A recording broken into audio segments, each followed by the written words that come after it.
What is up, guys, and welcome back to another video. I am in the car, as you can see, heading up to get my engine for the Impreza. It has been at the machine shop for a couple months now, and so they called the other day and said it's ready, so I'm gonna go pick it up. So I'm pretty excited about that. I ended up going with a shop in Auburn, California. It's up there a little north of Sacramento. It's called M45, and yeah, they're kind of a super specialty shop. They also have a tuning side of it, which is Snail Performance. I know a lot of the kind of Northern California guys have probably heard about them. They have done some really cool builds, and they have tuned a lot of fast cars, so they're who I wanted to choose just because they're kind of a super specialty. I think a lot of them are super master techs, and they I think they've all worked at dealerships before, and they're kind of like, let's get out of the dealership life and start their own shop, and I think they've done rather well with it, so it's awesome. But we have about an hour and a half drive to the shop, and then pick it up, and then an hour and a half back, and then we can kind of talk about what I got done and go over the engine.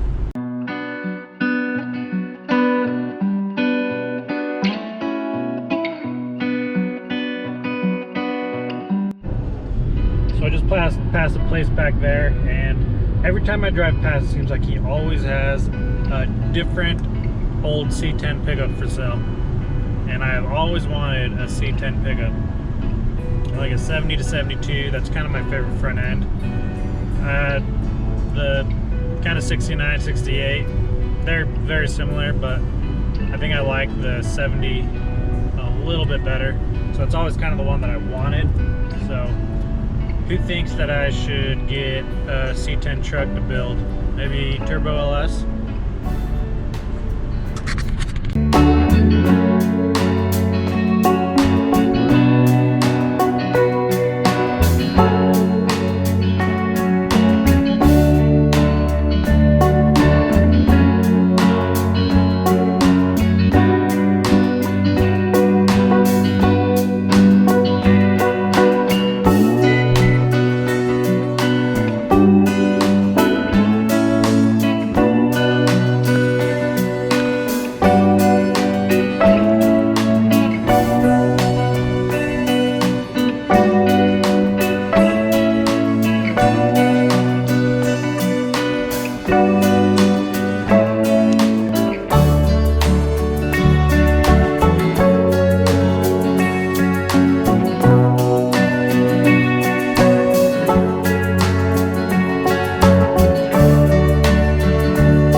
So as you guys can see, I have made it back to the shop.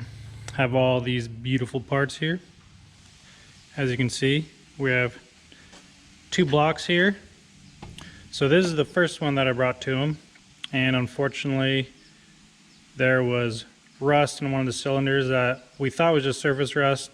I was aware of it, the machinist was aware of it, and we thought it was going to come out since we were boring out.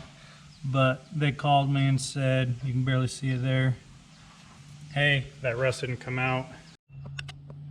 It's rather where the rings are doing their business. So they recommended I either bring another block if I have one, or start finding one. Luckily, I had a spare. So I ran this up to them, and they were able to do all the work and came out good. So of course they bored for the new pistons, ordered bearings, decked, block's good to go. The heads, I pretty much just told him, hey, these aren't going to be the heads like my high horsepower heads. I'm just going to use them until I get my other ones built. So just make sure they work, of course, but don't go crazy on them. So they went through and checked all the clearances on them, checked the valves, checked the guides and all that. They ended up replacing a couple guides and a couple valves, but everything held pressure good, so these should be good to go and ready to throw on. Crankshaft, everything went good except for they were not able to balance it, and that is because since this is a 6-cylinder, most shops aren't going to be used to working on these 6-cylinder engines, just because there's not a whole lot of people that are kind of turboing them and making them more horsepower. So the shops don't typically have the specialty tools that they need for these. So when you balance a crankshaft, you have what's called bob weights that you add to them, and that's what allows you to balance it. Since they only have the weights for the 4 cylinders, because that's what they deal with 99.9% of their time, and those weights don't work with the 6 cylinders. He thought that he had other weights from like another brand of engine, probably a V8 or something, but that one was too big, and the only way that it was gonna work is if he shaved it down, and I wasn't gonna make him shave down his tool just for my engine. So I don't know if I'm gonna run it without balancing. I don't know if that is okay to do. I need to do some research, or I need to find another shop that can balance it, but that won't be that big a deal. Just need to get done. So overall, everything went good. Of course, here's the pistons and rods, and really I just need to order my head studs. I'm going to be getting ARP 625 plus head studs, and then I already have the gasket and seal kit.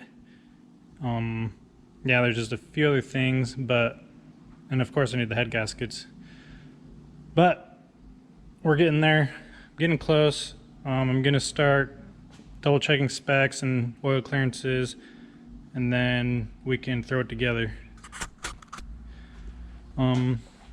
And I think I'm gonna give you guys an update on the car as well. Hold on for a sec. So if you guys follow me on Instagram, you've probably seen a lot of this stuff, and if not, if you want to get more of like up-to-date posts, that's kind of where I post it. On YouTube is just kind of look what I have done. Instagram is more of look what I'm doing right now.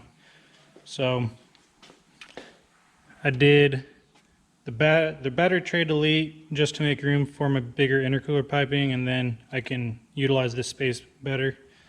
I'm going to be having, just like on this side, how my coils are mounted there, I have a bracket that'll be mounting there. So I've done that. Underneath here, right there, I did a trunk mounted battery. If we go back here, it's kind of hard to see without lights.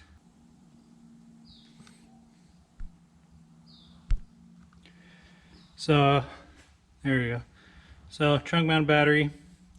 I built a bracket and bolted it down, so that is very sturdy on there. You can see the wire that I ran underneath the carpet and everything.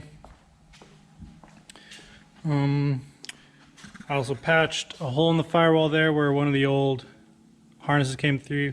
Then I'm currently working on covering this with heat tape, just because the turbo is right there, pretty close to the firewall. Figured, why not? So yeah, that's where the car's at. Just waiting on the engine. Probably do a few other things, because it'll probably still be probably a few weeks before I even start on that engine. Just have things to order that cost a lot of money, and there are still things on here that I want to do. But it's kind of where we're at with the car, and now that we have the engine, we can actually start making progress again. So I think that's where I'm going to end this video. But thank you guys for watching. I know I haven't been posting a lot lately just because I've been busy at work and just been waiting for parts. The virus has really slowed down parts, so it takes a lot longer to get, which is frustrating, but we're making progress. I'm in the middle of filming a truck video, so hopefully that will be out within a week or so. Just working on the doghouse, and then now you know where the car's at. So if you guys want to follow my builds, hit the subscribe button, and I'll catch you guys on the next one. Peace.